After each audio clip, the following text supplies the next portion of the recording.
Hello दोस्तों, RPS मिसरोलिया में आपका स्वागत है। दोस्तों, हमने लगातार वास्तविक संख्या के बारे में पढ़ते आ रहे हैं। सबसे पहले हम वास्तविक संख्या के दो कैटेगरी में बांटे थे, परिमेय संख्या और अपरिमेय संख्या। परिमेय संख्या को हम अलग अलग तरीके से पढ़ते आ रहे हैं। परिमेय संख्या अलग अलग प्रकार की होती है।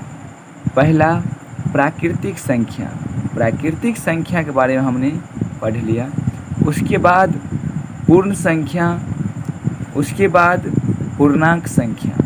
दोस्तों, आज हम सम संख्या के बारे में पढ़ने जा रहे हैं। दोस्तों, सम संख्या, इसे इंग्लिश में इवन नंबर बोला जाता है। ये सम संख्या क्या होती है?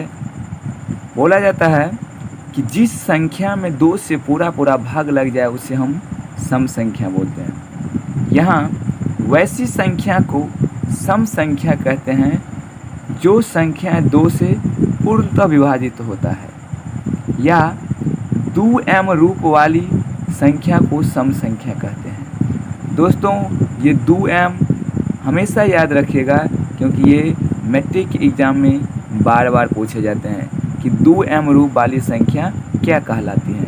दोस्तों, 2m रूप वाली संख्या हमेशा सम संख्या कहलाती है।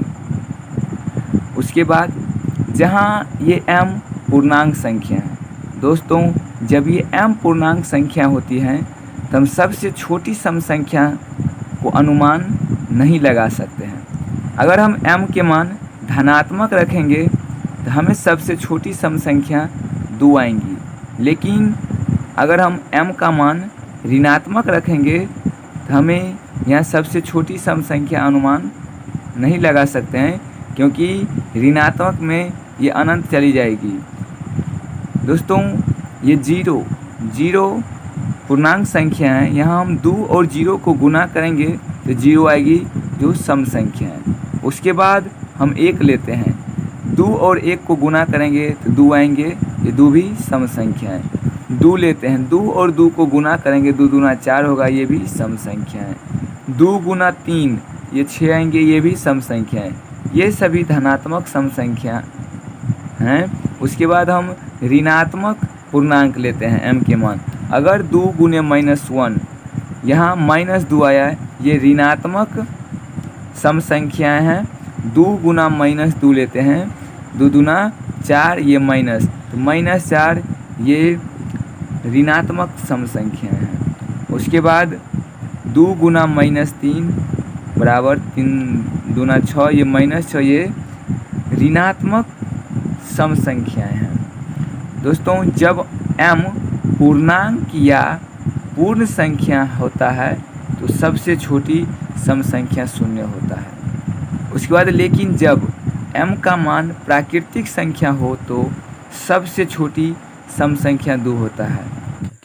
सम संख्या की श्रेणी 0, 2, 4, 6, 8, 10, 12, 14, 16, 18, 20, 22, इस प्रकार हम बहुत सारे सम संख्या को लिख सकते हैं। दोस्तों, सबसे छोटी सम संख्या के बारे में हम अनुमान नहीं लगा सकते हैं। अगर m का मान पूर्णांक संख्या रखेंगे तो सबसे छोटी सम संख्या 0 होंगी। अगर हम m का मान प्राकृतिक संख्या रखेंगे तो सबसे छोटी सम संख्या 2 होंगी। इसी प्रकार आप लगातार नए नए वीडियो देखना चाहते हैं तो हमारे चैनल आरपीएस मिसरोलिया को सब्सक्राइब करें और बेल आइकन दबाकर ऑल पर क्लिक करें, ताकि सभी वीडियो का नोटिफिकेशन सबसे पहले आप तक पहुंचे। अपने दोस्त को भी शेयर करें ताकि उनका भी सपना हो साकार। धन्यवाद। जय हिंद।